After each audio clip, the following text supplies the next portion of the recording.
This is Kristen Uthus at New World Orchids. I'm preparing a series of videos on mounted orchids. Today, I'm going to show you how I mount a miniature Dendrobium on cork. I'm going to work on doing a little mounting so that you can see just how I do it. It's nothing fancy. I mentioned Larry Mays before from Georgia. He does Cool Logs. That's Cool Logs with a K. I'll put a link down there for you. And he taught me how to do this when we were at a show together. So I really appreciate it because I do it just the way that Larry does it. These are some new plants that I just got in from Thailand. And they came wrapped in plastic with no drainage. And that's not how you want to leave your plants for very long. So we're going to take them out of there. They're packed in moss. One of the things that you should know is that there's moss and there's moss. So New Zealand sphagnum moss, which is this lovely stuff. This is what you want to pot your plants in and just use for your plants in general. This is not good moss. It's still moss. Hey, you know what? It would be great in a mix with some other stuff, but it just doesn't have the fluffiness that the New Zealand stuff has, which means that it doesn't have the same sort of air pockets that New Zealand has. And one of the beautiful things about moss is that it has both a combination of water retention and air pockets, so that makes your roots really happy because they want to be on the moist side, but they don't want to be sopping wet, and they do have to have air. All right, so I'm just going to clean this old stuff off. My mom actually came up with this great idea of using this is a stainless steel chopstick, but you could use a regular chopstick or a bamboo skewer and just gently work some of this old moss off of there. Could you use this moss on your mount? You could, but I don't for the same reason that I just said. It's not as important on a mount to use really good moss, but I just want to go 100%. So there we go. All right. So we have a few nice roots on here. Really, that's plenty for a guy like this. Dendrobiums, they can go on very little. This is spent. Okay, so I'm just going to take that off. If it doesn't come off easily, scissors. There's some old kind of scungy roots on here. You know, sometimes when I'm mounting plants, I'll leave some of this old dried up stuff on here because it gives it a place when you're wrapping. It gives it like a holding place for the mount. All right, this is Dendrobium platycaulon. I'm going to tell you that this guy will get bigger. He's probably going to double in size as he matures. So I could put it right now onto a big mount, but I really don't want to. He'll just look lost on there. So plus, honestly, I have way more medium to small size mounts. So I think, you saw some of these guys earlier. I covet these guys because I have so few. So I'm looking at maybe one of these. That would look nice. Whoops, the wrong way, but that would look nice. I think, for right now, I think this will be fine.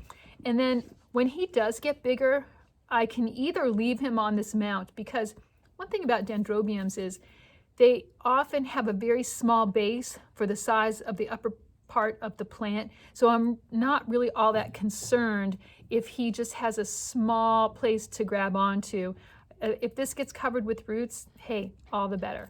Okay, so now if we come to the actual mounting part, and let him sit here for a second. This is what I'm using for my wrapping material. Just regular fishing line. This is 6-pound test. It's heavy enough that I can see it. It's easy to work with, but it's not so heavy that it's hard to knot and it's hard to wrap around. So 6-pound, even 4-pound test is fine. The thing about 4-pound test is it can be pretty flimsy and hard to see. It's fine for the mounting. It's just the handling of it that can be kind of a pain. So we're going to start with a simple slip knot. So that's when you make a loop and then put another loop inside of it and pull it, and then it's adjustable, and that's what we're looking for. All right, so that's done. Let that sit there for a sec. I'm going to take this guy and figure out where I want him on here. Do I want him this way? Do I want him this way? Well, the truth is, for most orchids, there is a right and a wrong side. It's harder to see with this guy, but I love these because see how flat the pseudobulbs are? This side is slightly rounder than this side, which is a little bit concave. So this is your upside. I had to pop out for a second. Okay, so we're back to this guy. All right, I'm going to put him on the mount.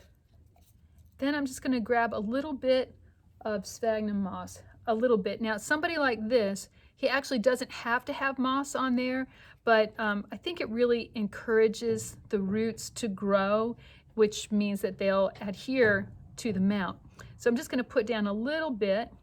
If I were doing something like a pleurophthalid that likes to stay on the moisture side, I would maybe put a little bit more on, but mounts in general have to be watered fairly often, so I don't overdo the moss on there. That's about as much as I would put on no matter who it was.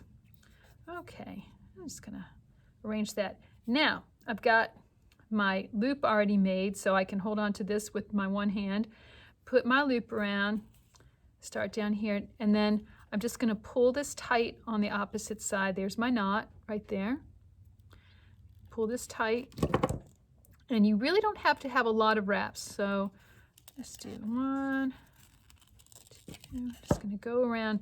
The most important thing is to make sure that the plant is secure and will not move every time you water it or every time it's jiggled, because if it does, then the roots, those new roots that are forming, will get pulled away from the mount and they'll be unhappy. They won't ever adhere.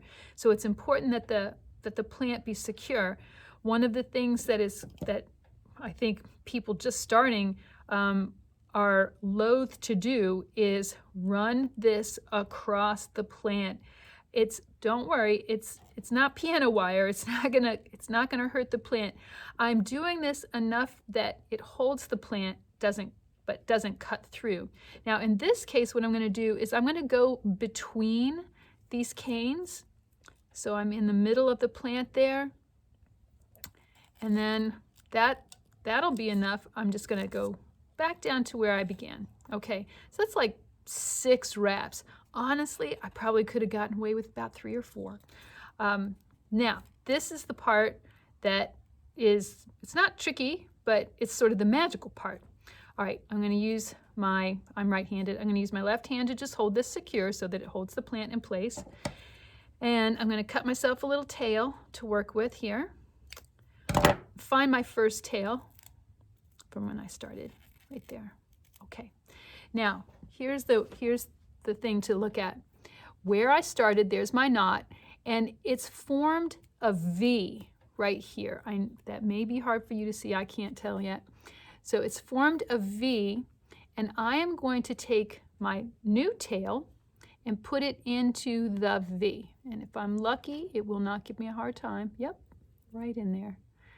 What that accomplishes is that now when I pull this tight, I can hold the whole mount up by that. I'm keeping tension without having to worry about using my other hand. So now I have both ends, and I'm just going to do 3 quick half hitches to keep it secure. Then trim that off, and you're done. Okay, if I shake that, the plant does not move significantly. It's certainly not moving on the mount. The top part of it might move a little bit, but that plant is not moving at all. So you're good to go. All right, I have my newly mounted Dendrobium platycaulon, and I just wanted to tell you about a couple of things that I like to add to my plants in general and even to my mounts. It's a little bit harder to add some of these things to the mounts, but I just wanted to show you. One of the things that I add to my plants is crushed oyster shell. It's a great source of calcium and it's super cheap. So when you've got a potted plant, you can just take a little bit and just sprinkle it on the top of your plant. What are you going to do here? Well, if you take a look at your plant here, hopefully you guys can get a good look there. If I can pour a little bit down in behind the plant, and it should catch in the moss, all I need is a couple little bits. Do you have to do this? No, but I have found that my plants have been happier since I've been adding a little bit of calcium.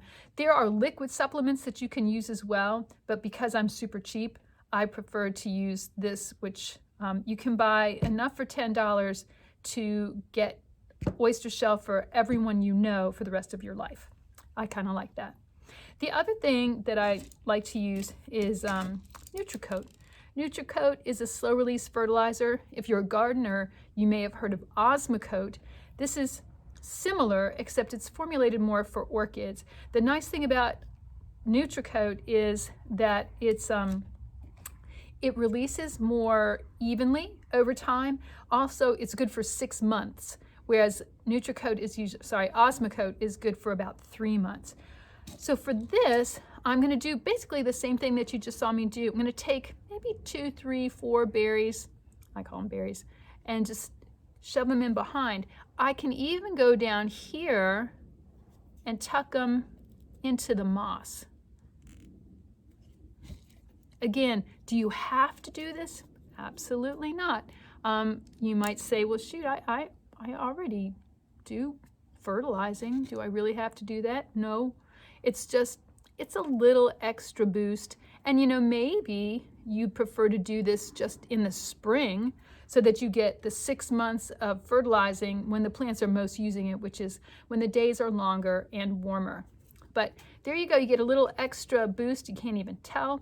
Oh, and the other thing that I think is a good thing to do, make note of when you repotted or mounted your plant. So on my tags, right below the name, I just put the year and the day, or sorry, the month and the year. So 11 of 20. And I can just add to that if you're going to add to it more often if you're potting and not mounting. But if I remounted this in a couple years, then I can update that, no problem. And then I slide it underneath there. And you are good to go.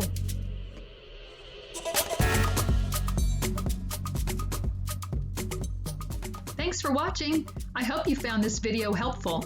If you enjoyed it, please subscribe and check out our website for products and more growing tips. Cheers!